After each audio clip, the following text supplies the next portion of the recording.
Rajkot Jetpur 6 lane highway પર કોરાટ ચોક પાસેનો elevated overpass નવો મંજૂર થતા આ કામ હવે જૂન 2027માં પૂર્ણ થશે, જેથી પ્રોજેક્ટની કોસ્ટ પણ ₹1200 કરોડથી વધીને 1500 કરોડ થઈ ગઈ છે। જો કે આ દરમિયાન હવે ચોમાસું નજીક છે, ત્યારે અહીં દૈનિક 2.5 લાખ વાહન ચાલકોને હાલાકી ન પડે તે માટે પ્રી મોન્સૂન કામગીરી તાકીદે હાથ ધરવા પ્રદેશ કોંગ્રેસના ઝોનલ પ્રવક્તાએ નેશનલ હાઈવે ઓથોરિટી ઓફ ઇન્ડિયાના પ્રોજેક્ટ મેનેજર અને જિલ્લા કલેક્ટરને રજૂઆત કરી છે, જેમાં ટ્રાફિક જામ પોઈન્ટની ઓળખ કરી પોલીસ કર્મચારીઓને ફરજ સોંપાય અને ટોલ ફ્રી નંબર જાહેર કરવામાં આવે, એમ્બ્યુલન્સ માટે ગ્રીન કોરિડોરની વ્યવસ્થા થાય, સર્વિસ રોડનું સમારકામ થાય અને વાહન ચાલકોને નિર્ધારિત સમય કરતાં વધુ સમય ટોલ પ્લાઝા પર ઊભું રહેવું પડે તો ટોલ લેન ખુલ્લી મૂકી દેવામાં આવે તેવી માંગ કરી હતી। ગુજરાતમાં ઉનાળાની આકરી ગરમી અને અસહ્ય અકળામણનું જોર યથાવત છે। છેલ્લા 24 કલાકમાં રાજ્યના દક્ષિણ ગુજરાતના વિસ્તારોમાં છૂટાછવાયા સ્થળોએ હળવો વરસાદ નોંધાયો હતો, જ્યારે ઉત્તર ગુજરાત, સૌરાષ્ટ્ર અને કચ્છના વિસ્તારોમાં હવામાન સંપૂર્ણ સૂકું રહ્યું હતું। રાજ્યના મહત્તમ તાપમાનમાં 1 ડિગ્રીનો વધારો થયો છે। છેલ્લા 7 દિવસથી રાજ્યમાં સૌથી ગરમ શહેર અમદાવાદ રહ્યું છે। હવામાન વિભાગના આંકડા અનુસાર બુધવારે શહેરમાં મહત્તમ તાપમાન 42.8 ડિગ્રી સેલ્સિયસ નોંધાયું હતું, જે સામાન્ય કરતાં 3.1 ડિગ્રી સેલ્સિયસ ઊંચું છે। આ સિવાય સુરેન્દ્રનગરમાં 42.3 ડિગ્રી સેલ્સિયસ, ભાવનગરમાં 42.1 ડિગ્રી સેલ્સિયસ અને ગાંધીનગરમાં 42 ડિગ્રી સેલ્સિયસ સાથે આકરી ગરમીનો અહેસાસ થયો છે। રાજકોટ શહેર પોલીસ ચોપડે નોંધાયેલી સૌથી પેચીદી અને હૈયું કંપાવનારી ગુનાહિત ઘટનાઓ પૈકીની એક એવી ધડ વગરના માથાની મિસ્ટ્રી આખરે 8 વર્ષ બાદ ઉકેલાઈ ગઈ છે। 8 વર્ષ પહેલા ડિસેમ્બર 2018માં આજે નદીના પટમાંથી એક માસૂમ બાળકનું ધડથી કાપેલું માથું મળ્યું હતું। આ ગુનામાં પશ્ચિમ બંગાળના એક શખ્સની સંડોવણી ખુલી છે। એક પરિવારના ડીએનએ સેમ્પલનો ગાંધીનગર ફોરેન્સિક લેબમાં રિપોર્ટ પોઝિટિવ આવ્યો છે। રાજકોટ પોલીસ દ્વારા આરોપી અજીત મુલ્લા અઝમત મુલ્લાનો જેલમાંથી કબજો મેળવી ધરપકડ કરી કાયદેસરની કાર્યવાહી હાથ ધરાશે। આ કેસમાં વળાંક ત્યારે આવ્યો જ્યારે 1 વર્ષ પહેલા 7 જૂન 2025ના રોજ રાજકોટ પોલીસે પશ્ચિમ બંગાળના એક ક્રૂર ઠેકેદાર અજીત મુલ્લા અઝમત મુલ્લાને ઝડપી પાડીને તેના ચુંગાલમાંથી 21 જેટલા બાળકોને મુક્ત કરાવ્યા હતા। તે સમયે પૂછપરછમાં બહાર આવ્યું કે અજીત મુલ્લા પશ્ચિમ બંગાળથી ગરીબ માતા પિતાને માસિક 8,000નું વેતન આપવાની લાલચ આપી બાળકોને રાજકોટ લાવતો હતો। ભાવનગર શહેરના સુભાષનગર વિસ્તારમાં પ્રેમી સાથે રહેતી પરિણીતાને તેના પ્રેમી દ્વારા અવારનવાર કરાતી મારકૂટ અને માનસિકનો કરુણ અંત આવ્યો છે। પ્રેમીએ "હું તને હવે મારી સાથે રાખવાનો નથી" તેમ કહીને કડવા વેણ બોલી મરી જવા ઉશ્કેરણી કરતા પરિણીતાએ પિયરમાં જઈને ઝેરી દવા પી જીવન ટૂંકાવ્યું છે। સારવાર દરમિયાન પરિણીતાનું મોત થતાં આ મામલે મૃતકની 49 વર્ષીય માતાએ ઘોઘા રોડ પોલીસ મથકમાં પ્રેમી વિરુદ્ધ આત્મહત્યાની દુષ્પ્રેરણાનો ગુનો નોંધાવ્યો છે।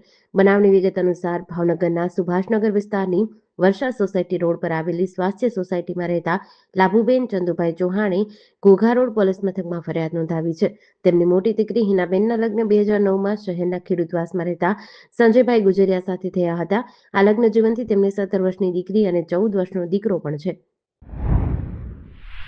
માર્ગ અકસ્માતોમાં થતા મોત અને ગંભીર ઈજાઓ ઘટાડવા માટે ગુજરાત પોલીસ દ્વારા મે મહિનામાં ચલાવવામાં આવેલી રાજ્યવ્યાપી વિશેષ હેલ્મેટ ડ્રાઈવ દરમિયાન નિયમ ભંગ કરનાર વાહન ચાલકો સામે કડક કાર્યવાહી કરાઈ છે।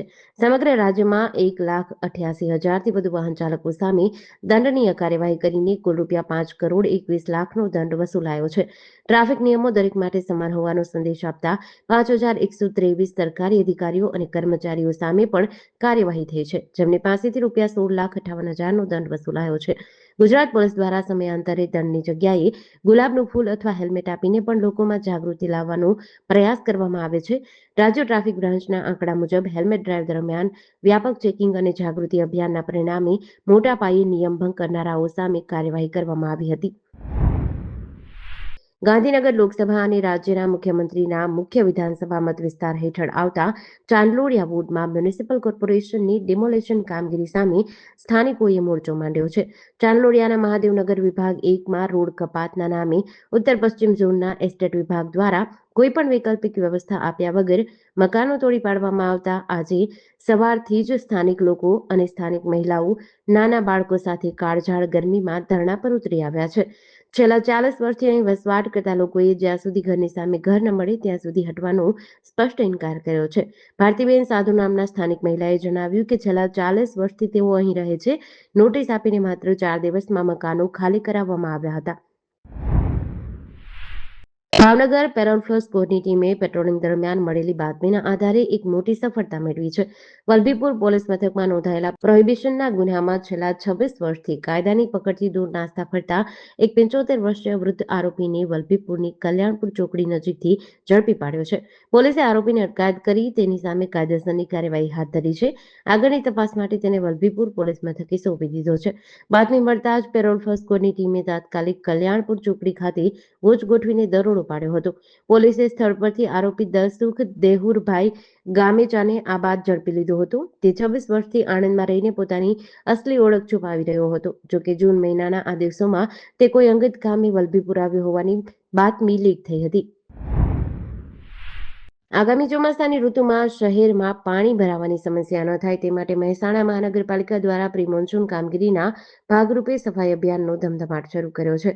પાલિકાની સેનેટરી શાખાની જુદી જુદી ટીમો દ્વારા અત્યાર સુધીમાં શહેરની 12 જેટલી મુખ્ય વરસાદી કેનાલો અને 1478 જેટલી વરસાદી કુંડીઓની સફાઈ પૂર્ણ કરી છે.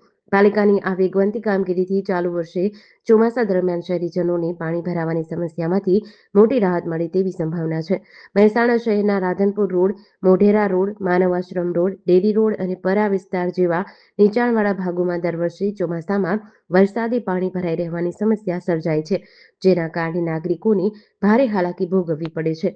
આ સમસ્યાના કાયમી નિરાકરણ માટે પાલિકા તંત્ર દ્વારા ખાસ આયોજન કરવામાં આવ્યું છે.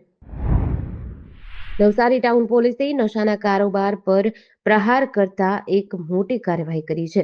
રિંગ રોડ પર આવેલા કાશીવાડી વિસ્તારમાં 71 વર્ષીય વૃદ્ધ સઈદ અબ્દુલ સત્તાર હમીદ મિયા શેખને 553 ગ્રામ ગાંજાના જથ્થા સાથે ઝડપી પાડ્યો છે.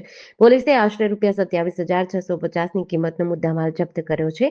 સમાજમાંથી નશાના દૂષણને નાબૂદ કરવા માટે પોલીસ વિભાગ દ્વારા ખાસ ઝુંબેશ ચલાવાઈ રહી છે. Surat range IG Premvirsinh, Navsari SP Rahul Patel અને નાયબ પોલીસ અધિક્ષક એસકે રાયમાના માર્ગદર્શન હેઠળ નવસારી પોલીસ સક્રિય બની છે. આ સૂચનાઓ અંતર્ગત નવસારી ટાઉન પોલીસ સ્ટેશનના પોલીસ ઇન્સ્પેક્ટર કેડી નકુમની આગેવાની હેઠળ પોલીસ સ્ટાફ પેટ્રોલિંગ કરતો હતો. તે દરમિયાન ટાઉન પોલીસ મથકના આસિસ્ટન્ટ હેડ કોન્સ્ટેબલ ઘુઘાભાઈ દિનેશભાઈને રિંગ રોડ વિસ્તારમાં નશીલા પદાર્થનું વેચાણ થતું હોવાની બાતમી મળી હતી. જેના આધારે નવસારી ટાઉન પોલીસની ટીમે રિંગ રોડ પર કાશીવાડી નૂર મસ્જિદની સામેની ગલીમાં આવેલા મકાન નંબર 690 પર દરોડો પાડ્યો હતો. પાટણના સમી શંખેશ્વર હાઈવે પર એક મહિલા મુસાફર સાથે ચોરીનો બનાવ બન્યો છે. ઇકો ગાડીમાં મુસાફરી કરી રહેલી મહિલાની નજર ચૂકવી અજાણ્યા શખ્સોએ ₹2,26,000થી વધુના સોના ચાંદીના દાગીના ભરેલું પર્સ ચોરી લીધું હતું. આ અંગે સમી પોલીસ મથકે ફરિયાદ નોંધાઈ છે. પોલીસ સૂત્રો પાસેથી મળતી માહિતી મુજબ શંખેશ્વર તાલુકાના ખીજડીયારી ગામે રહેતા ઝેબરબેન જોરાભાઈ રબારી ગત તારીખ 31/5/2026ના રોજ સવારે પોતાના 2 સંતાનો સાથે પિયર કપરુપુર ખાતે પૂનમ ભરવા જતા હતા. તેમની સાથે ગામના અન્ય એક મહિલા હેતલબેન સામાભાઈ રબારી પણ સમીના જેસરા બસ સ્ટેન્ડ ખાતે મળ્યા હતા. બંને સમી જવા માટે વાહનની રાહ જોતા હતા. આ દરમિયાન શંખેશ્વર તરફથી એક સફેદ રંગની ઇકો ગાડી આવતા ઝેબરબેને તેને ઊભી રખાવી હતી. ગાડીમાં ચાલક સહિત 3 અજાણ્યા પુરુષો સવાર હતા.